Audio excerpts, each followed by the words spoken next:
Well, it's that time of the year again. We're moving into Christmas season, and for a lot of us, that brings about excitement and joy. We're looking forward to it. For some of us, it brings about stress as we feel like the expectations that have been placed on us are incredibly high to make this the best year ever, to make this the best Christmas ever, to make this memorable for our family. So some of us can get to a place where during the Christmas season, we start to feel like, man, who needs this? Who needs Christmas? And today, we want to start our new series in looking at who precisely needs Christmas. If you have your Bibles, I want you to turn to the book of Luke with me. We're going to be in Luke chapter 1, and we're going to get there in a little while. It's going to take us a little bit to get to Luke, because we're going to look at some passages in the Old Testament as well, and those passages will be up on your side screens. You can turn there with us if you want to, or you can follow along on the side screens.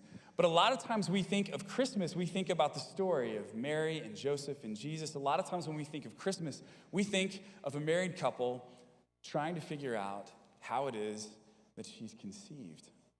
But the Christmas story in the scriptures actually doesn't start there. The Christmas story starts with a married couple trying to figure out if they'll ever be able to have a baby or not. Because the Christmas story starts in the book of Genesis. But before I tell you that story, I want to talk about story just in general. As it turns out, and I'm highly indebted, by the way, to Donald Miller from the company Story Brand and to North Point Church for some of this that follows. This was very helpful for me to understand how story works. As it turns out, there is a kind of a pattern within a story that is discernible that we can pick up that, like some of the most popular and well-known stories in all of literature and in all of movies, follow a very similar pattern. What I'm going to tell you today may ruin every movie for you that you ever see from here on out. But it's interesting that so many movies and so many books follow a really similar pattern. Why is story helpful for us? Story is helpful for us in understanding meaning because our brains are constantly trying to do two things. Number one, they're trying to figure out the environment all around us, the world around us, trying to make sense of it, trying to put it into categories, trying to basically understand why is it this happening, and do I need to be afraid of it? Do I need to be excited about it? Our brains are constantly working on that stuff. But number two, our brains are also constantly trying to survive. Like we are beings, creatures that try to survive. We want to get from this day to tomorrow. And so our brains are constantly trying to preserve as much energy as possible. And so whenever we've kind of figured something out, we can kind of put it, our brain puts it into a category like, okay, I know what that is. It's this thing here. And then it doesn't have to spend as much energy thinking about it. Have you ever noticed that children get so excited about so many things? Like a kid sees a butterfly flying around for the first time and like blows his mind. He doesn't have a category for the butterfly, so his brain's doing a ton of work like, what is this? Why is this going? Or your kid has seen a balloon before, but he's never seen a balloon with helium. And so he knows what a balloon is. He's batted that around before, but then you show him one with helium and you pull it up to him and he starts to reach for it and you let it go and it goes up to the ceiling. Blows his mind. Like, that's not how balloons operate. He's trying to figure out a category for it. So his brain starts to work overtime. But for many of us, by the time we get into our 20s, 30s, 40s, and beyond, we've become uneasily impressed. Like, it's just, okay, we've seen a balloon with helium before. That's not a big deal. Our brain constantly uses story to try to help us figure out what's happening and what category to put it in. Like, have I experienced something like this before? For instance, I was lying in bed reading the other night. It's almost 1 o'clock in the morning.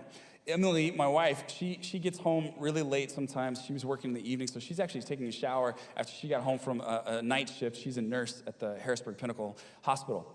And so I'm lying in bed, I'm reading a book, and I don't know why, but I looked to my left for just a second as I'm reading this book, and my 4-year-old son, Jack, is just standing there looking at me.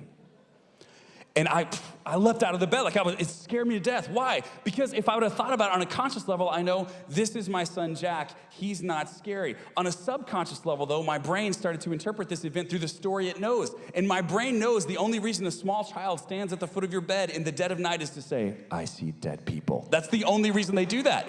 So I freaked out. We're constantly trying to use story in order to make sense of the world all around us. And it turns out there is actually a very typical template for a story that some of the best stories use. They all use kind of the same one. So here's what it looks like. Here's what the story looks like. It goes like this. A character with a problem meets a guide who understands their fears. This is someone who's farther ahead of them. It needs to be known that this character is usually perceived as the hero of the story, but they're not actually the most knowledgeable or the most skilled in the story. That's almost always the guide. So a character with a problem meets a guide who understands their fears. and gives them a plan, then calls them to action that results in either tragedy or victory. So that's kind of where it goes. All right, so let's look at a few examples of this. We'll start with newer movies and go back older ones. The Hunger Games. All right, The Hunger Games follows the same pattern. Katniss has a problem. She has to survive. She's been thrown in this tournament with all these other people. Last person standing lives and wins. She meets Haymitch, who is a former victor of the games, who teaches her how to win. And the first thing he does to teach her how to win is to give her a plan, and that plan is to endear yourself to the public so that you can get corporate sponsors, so that you can have the best gear and the best stuff. After that, he calls her to action. She competes in the games, and that results in Katniss lives, and the District 12 that she's from rejoices. So that's kind of how that story looks in The Hunger Games, but it's the same pattern that we see over and over. Let's take a look at the movie The Matrix. Just the first one, I'm convinced part 2 and part 3 never existed. All right, the first Matrix movie. Neo has a problem. He's stuck in the Matrix. He finds out, actually, my everyday reality is a computer. It's not real. We've got computers harvesting us for energy and power. That's what's happening here. He meets Morpheus, who teaches him how to fight the Matrix within the Matrix, right? Like you know, when you're plugged into this computer program, you have all these extra powers. He calls him to action, tells him, like, you're the one, everything hinges on you. And at the end of the first movie, that results in victory. He's able to start to, like, actually see the world in the Matrix lines all around him and to manipulate them and win. And that's what happens in the first part, and the rest of it doesn't matter. Okay, so another movie, Star Wars, A New Hope. This is the first one ever filmed, but it's part 4 in the series. If you don't understand that, I'm not gonna take the time to explain it. So Luke Skywalker loses his family, right? His aunt and his uncle are tragically killed. He meets Obi-Wan Kenobi, and Obi-Wan teaches him to trust the Force and actually introduces him to a second guide. So now he's got 2. They call him to action to go defeat the Empire. And in the first movie, that results in the Death Star being blown up and what still to this day looks like an incredibly awkward medal ceremony that was clearly filmed in the 70s. All right, that's how the first movie ends. This is the pattern that we see over and over and over again. Now, sometimes you'll see a story that follows a similar pattern but doesn't include a guide in it. That happens sometimes, but usually those stories are worse because of that omission. So there's this pattern to story that's really easily discernible. We'll come back to that in a few moments because I want us to remember that the Christmas story doesn't start with Mary and Joseph trying to figure out how she conceived. The Christmas story starts with a husband and a wife trying to figure out if they'll ever be able to have a baby. And in fact, this couple had pretty much decided it wasn't going to happen. Their names were Abraham and Sarah, and we find them in the book of Genesis. But God appears to Abraham, and he tells him, not only are you going to have children, but Abraham, out of you and Sarah, I'm going to birth a great nation. I'm going to birth a nation. You see, there had been a problem. If you go back to the very beginning of the Bible, the problem is that human beings were created, and they are sustained by God the Creator. They were created for a relationship with God, for a relationship with one another, and to partner with God in having dominion over the earth. That's the whole reason for our existence. But we chose to basically walk away from, turn our backs on, unplug ourselves from our Creator and Sustainer. And down that path of tragedy, that path of selfishness, that path of sin, that leads to death. And so God begins to work on a plan right away to pull us back into right relationship with him, that we might be able to plug back into our life source, that we might be able to worship God and have relationship with him, that we might be able to have relationship with one another, that we might be able to continue to join with him in having dominion over the earth. The plan right away is to talk to Abraham and let him know, listen, I'm going to make a nation out of you. And we find this promise to Abraham in Genesis chapter 12 and verse number 2. The Lord is speaking and he says this, Abraham, I will make you into a great nation and I will bless you. I will make your name great and you will be a blessing. I will bless those who bless you and whoever curses you, I will curse. And all peoples on earth will be blessed through you. This was a fascinating promise to make because in Abraham's day, and we think this was around 2000 BC, in Abraham's day, you had individuals bless one another. In fact, Abraham gets blessed later on by this priest named Melchizedek. So you had individuals bless one another, but you never had nations bless nations. That's just not what nations do. Nations look out for their own security. Nations try to get an increasing amount of territory. Nations try to build their militaries in order to intimidate their foes. Nations don't bless one another. And the Lord says, Abraham, not only are you going to have a child, I'm going to make you the father of a great nation, and that nation is going to bless the whole world. It was a brand new idea that had never been conceived of before. And Abraham and Sarah actually barely believe it. Sarah laughs when she hears that they're going to have children because they're so very old at this point in their lives. But God gives them a son, Isaac. And then Isaac has two sons, Jacob and Esau. And then Jacob has 12 sons. And one of those sons is named Joseph. And Joseph actually gets taken by his brothers who were very jealous of him. And he gets thrown down into a well outside of Egypt and eventually sold into slavery. Joseph ends up becoming a bit of an oddity within the Egyptian empire because Joseph can interpret dreams. God seems to give him special favor and special blessing in order to continue to carry out the promise that he made to Abraham. And so Joseph goes and he interprets the dream of some people in prison, and he interprets the dream finally of the ruler of the entire land, of the Pharaoh. And so Joseph finds incredible favor in the eyes of the rulers of Egypt. And there comes a point when his brothers, who had left him to die, come looking for food because there's famine in the land. And what ends up happening is through a number of events, his whole family ends up moving into Egypt. And Abraham's great-great-great-grandchildren, Abraham as their father, they start to live in Egypt. And these people start to have children and more children. And so they're living within Egypt. And then finally the Egyptians say, you know what, this group of people who we allowed to come in, this is long after Joseph is dead, they've started to multiply. And they're at such a great number now that what if they were to try to overthrow the entire empire? So we can't have immigrants coming in here and doing that, and we need to put them into slavery so that they can't do that anymore. And so they do. They put them into slave labor, and they have them start to make bricks, and they have them start to do all the grunt work, basically, of the kingdom. They continue to grow in number. Finally, the people of God are enslaved over 400 years, and the Lord finally hears their cries. The Lord, it's finally gotten to such a place that God will come down and rescue them. He even told Abraham long ago that his descendants were going to be enslaved. This was something that was predicted, but he needed them to be in a place and to grow to a number that they could eventually be a great nation. And so he sends Moses. Moses is born an Israelite, a child of Abraham, but Moses ends up being able to live within the palace in the kingdom and thought of as one of the sons of the Pharaoh himself. Moses finally discovers his origin when he gets a little bit older, and he murders a couple of Egyptian guards who are roughing up some of the Israelites, and finally he's sent out of the land. He kind of goes to the backside of the mountain, he gets married, and he's tending sheep, and he wants nothing to do with the life that came before him. Until one day, God appears to him in a burning bush and tells him to go back to Egypt, to walk into the very throne room of the most powerful person in the entire world, and to tell that person to let my people go.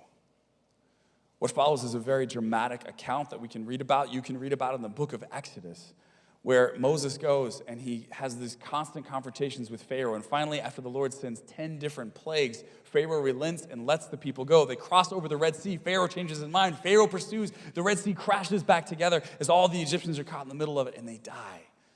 And we think, man, this is a rough way to start the Christmas story. And as you start to read Exodus and Leviticus and Numbers and Deuteronomy and Joshua, you'll say, like, there's so much violence. How is this part of the story of God? And what we need to realize as we read this, there's a very long answer to that, and there's a short answer. And the short answer is simply this: that what seems so violent to us today didn't seem violent to them at all. It seemed normal.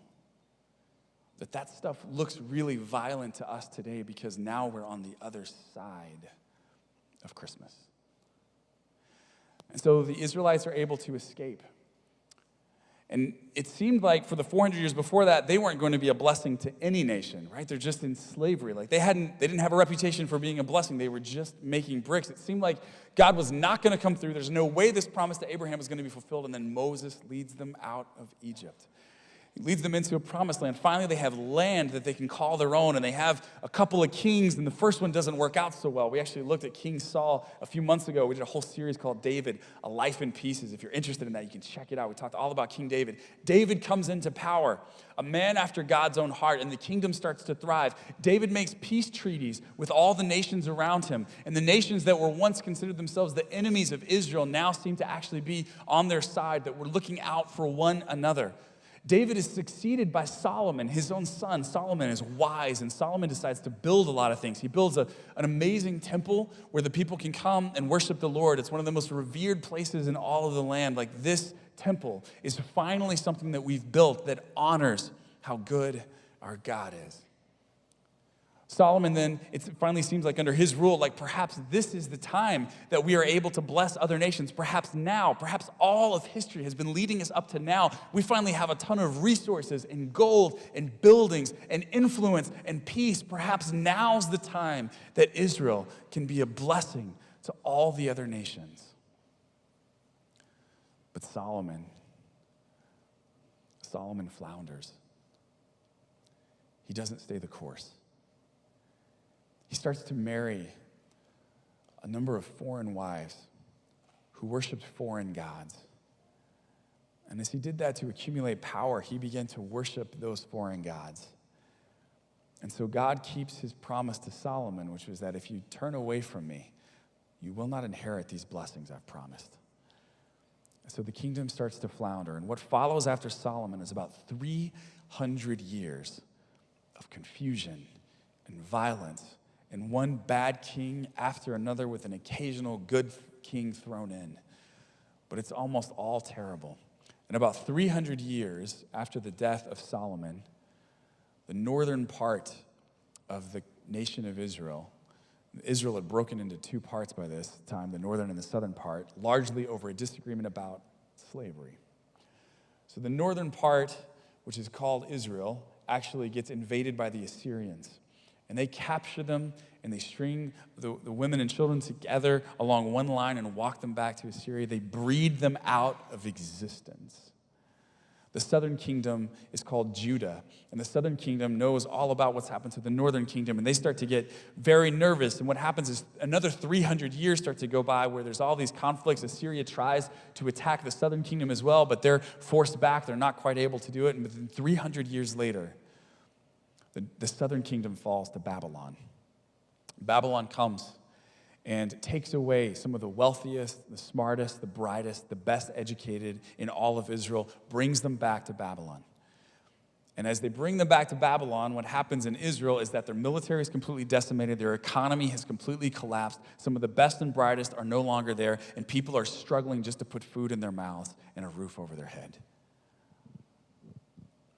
This is the nation that's supposed to bless the world.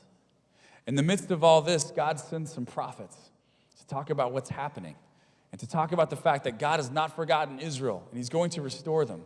And so in the midst of all this, we read this in Isaiah. God says, "It is too small a thing for you to be my servant, to restore the tribes of Jacob and bring back those of Israel I have kept. I will also make you a light for the Gentiles, that my salvation may reach to the ends of the earth." They're in the midst of getting decimated by the Assyrians and the Babylonians, and this message goes out to them. You know what?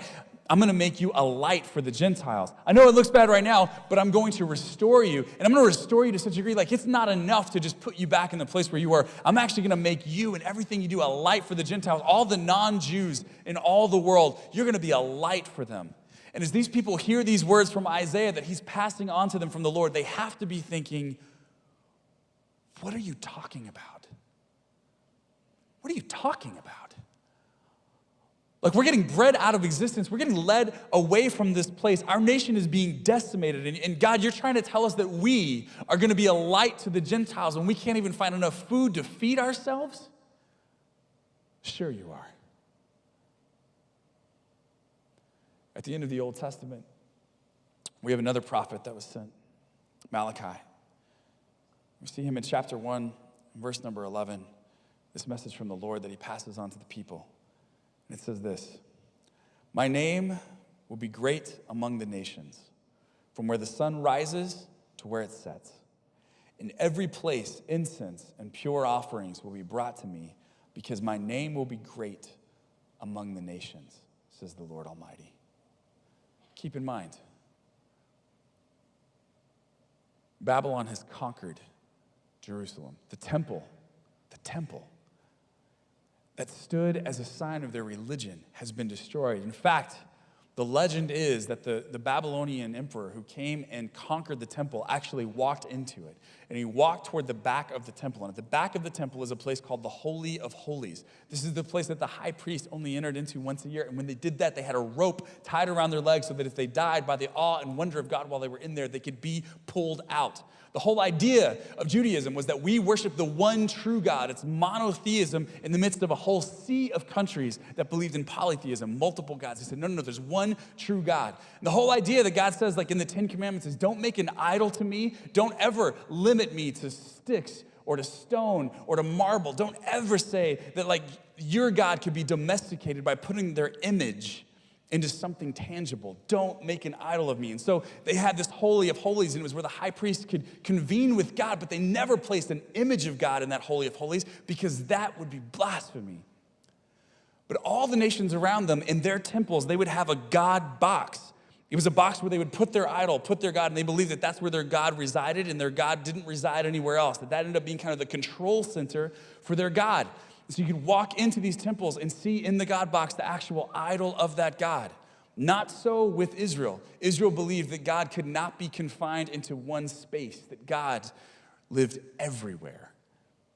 And so this emperor that conquers Jerusalem, he walks into this temple and he walks to the back to see the God box for the Jews, and he opens it up and it's empty. And he thinks, what a pathetic, puny, silly religion. They don't even have a God in here.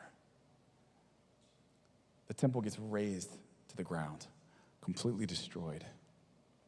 The Old Testament actually ends with a few Israelites being allowed to go back to Jerusalem and to rebuild the walls and to rebuild the temple. But when some of the Israelites who weren't there for the construction of it actually come to see it, they begin to weep because the new temple is not nearly as grandiose as the temple from before. The Old Testament actually ends with a whole nation of people realizing the very tragic fact that no, they would not bless all the nations of the world. That no, Israel would not be a light to the Gentiles. That no, God would not be worshiped everywhere that incense is burned and prayers are offered up. The Old Testament ends with weeping on the banks of the river as these things start to really set in. Hundreds of years go by. In the meantime, Alexander the Great actually goes and he conquers basically almost all of the known world. Greece, which later evolves into Rome, they've taken control of everything. And the Roman Empire is not to be messed with. In fact, there's a well-known slave that tries to lead a revolt in 73 BC. His name was Spartacus. You've probably heard the name before. He's real, by the way, if you thought it was just a movie. So Spartacus goes and he leads this revolt, and Spartacus is actually killed in 71 BC. They think, some people say they never found the body. It was a while ago, so I'm not really sure where to look to find the evidence. So in 71 BC, he gets defeated, and they think he's killed, and his followers, he has over 6,000 followers who are taken by the Roman Empire, and they are all crucified along a 120-mile stretch of road in Rome. 6,000 people crucified at once. That's 50 people crucified per mile. The Roman Empire is not to be messed with. And as the Jews get together, as the nation of Israel gets together, they're still living in this land, but they were conquered by Assyria and then Babylon and now Greece and Rome. As they're still living in this land, they go and they worship at the new temple. The new temple that's not nearly as good as the old one. They go and worship there every year at Passover. Passover is the celebration that reminds them, like, we escaped Egypt. We're not slaves anymore. We're free. Except as they walk to the temple in order to celebrate the Passover and the way that God miraculously freed them from Egypt, they pass soldier after soldier that reminds them that in many ways they are actually still very much captives. They pass by false gods and idols, images created to honor and worship the emperor. They pass by these things as they're on their way to worship the one true God. This is the historical situation that Jesus is born into. And the Apostle Paul tells us in Galatians chapter 4 that Jesus is born at just the right time. At just the right time. When it seemed most hopeless, when it seemed most like there was not going to be anything good come from this, Jesus is born. When finally there was a system of highways because of how advanced the Roman Empire could be, so that people could travel all around the world in order to proclaim the gospel, Jesus is born. When finally the port cities open up and there starts to be commerce through ships that can get you anywhere all over the known world, Jesus is born. When finally there's a common language that people start to speak all over a vast region of the world, so that when you talk to people about a message, they could understand it in a tongue that they spoke, Jesus is born at just the right time, when it seemed like all hope was lost. Jesus. And so we read this story in Luke chapter 1. It's not the beginning of the story. Verse number 26. In the 6th month of Elizabeth's pregnancy, God sent the angel Gabriel to Nazareth, to a town in Galilee, to a virgin pledged to be married to a man named Joseph, a descendant of David. And the virgin's name was Mary. And guess what? All over the world, even in places where Christianity is not the predominant religion, people know that. They know that. Because at just the right time, Jesus was born. The angel went to her and he said, "Greetings, you who are highly favored. The Lord is with you." And Mary was greatly troubled at his words and wondered what kind of greeting this might be. But the angel said to her, "Do not be afraid, Mary. You have found favor with God. You will conceive and give birth to a son, and you are to call him Jesus. And he will be great and will be called the Son of the Most High. The Lord God will give him the throne of his father David, and he will reign over Jacob's descendants forever. His kingdom will never end." His kingdom will never end. His kingdom will never end. There's some shepherds out in a field, and they're preparing. They're just hanging out with the sheep, man. The angels show up, and they say, "Hey, fear not." One of the most common commands in all the scriptures. Do not fear. Fear not, because the Lord is with you. So these angels show up to a group of shepherds who for hundreds of years have felt like, regardless of what we read in the scriptures, regardless of what we learn at the synagogue, regardless of any of those things, it doesn't feel like the Lord is with us. And an angel shows up and she says, "Fear not, because the Lord is with you." He's been working this whole time, and at just the right time, the Son of God has been born. See, Israel's story is headed on a particular trajectory, and it's one that might seem familiar to us because it's the kind of story that seems to resonate deep within the soul of the human. I want us to look real fast at Israel's story through the eyes of a typical story. And we see that there's a character, but in this case, the character is all of humanity. And they break relationship with God. That's the problem that they face. But Abraham encounters God one-on-one, and God gives them the law. And that is Charlton Heston and not the real Moses, in case you're wondering. He gives them the law, and he calls them to covenant.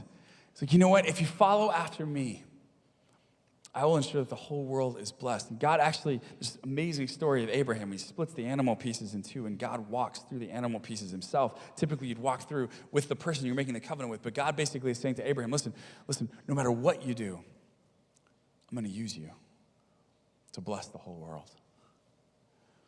He calls them to covenant, and that results in, it seems like, if you're just living in the first century, it seems like that results in tragedy. And that's the painting of Babylon destroying Jerusalem. It seems like it results in tragedy. But see, as it turns out, there's a broader story happening here that they just weren't aware of in the first century. And it's the story of Christmas. Can we put up the next one? And it says humanity breaks relationship with God. And it's actually here in this breaking relationship with God that we can start to see a cycle. You know, Israel is set apart. They're called to covenant, but they break relationship with God. The prophets come and they say, like, you really need to follow after God again, but they break relationship with God. By the time the first century comes around, they don't trust that God is for them.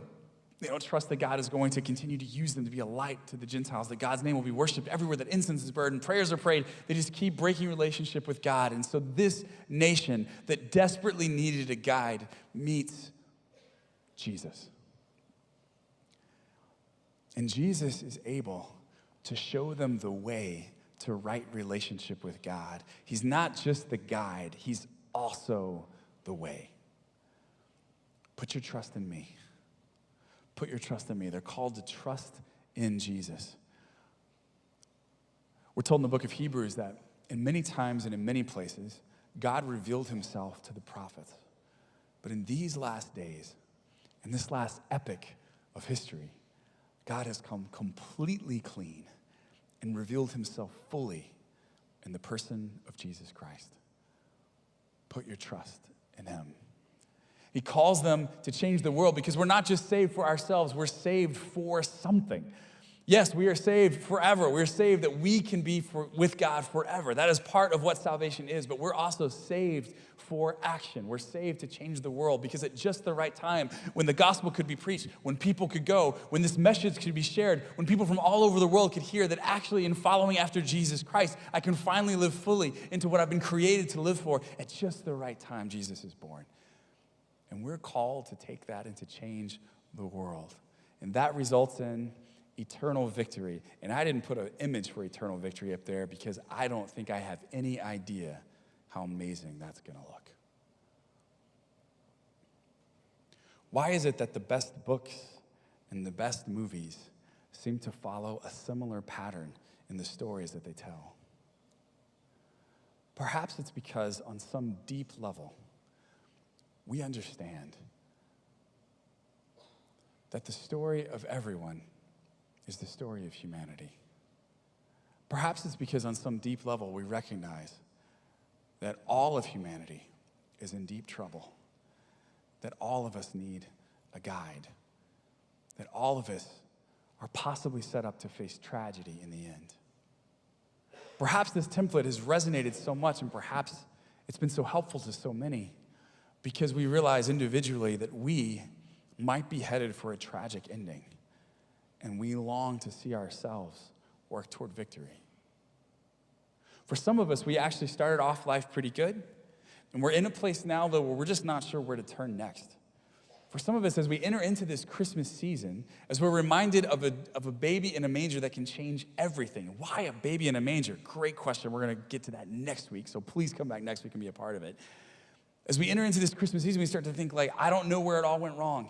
I don't know when that relationship soured. I don't know when that marriage took a wrong turn. I'm not sure when it is that I started to break fellowship with my kids. I don't know when it is that I ended up going to the same dead-end job day in and day out and just like wanting to beat my head against the wall. I'm so bored with it. I don't know when it is that I got into this funky place. I don't know when it was that I started to get addicted to that thing or this thing. I don't know when it is that I felt like I lost all control and it's not going the way that I wanted it to.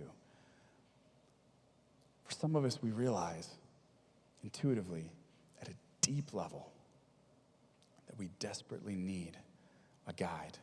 But we need more than a guide. We need a Savior. The story of Christmas is for us.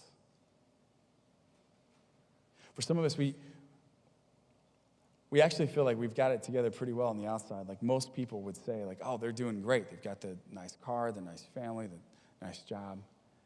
But we know that actually inside, this feels like it's heading toward tragedy.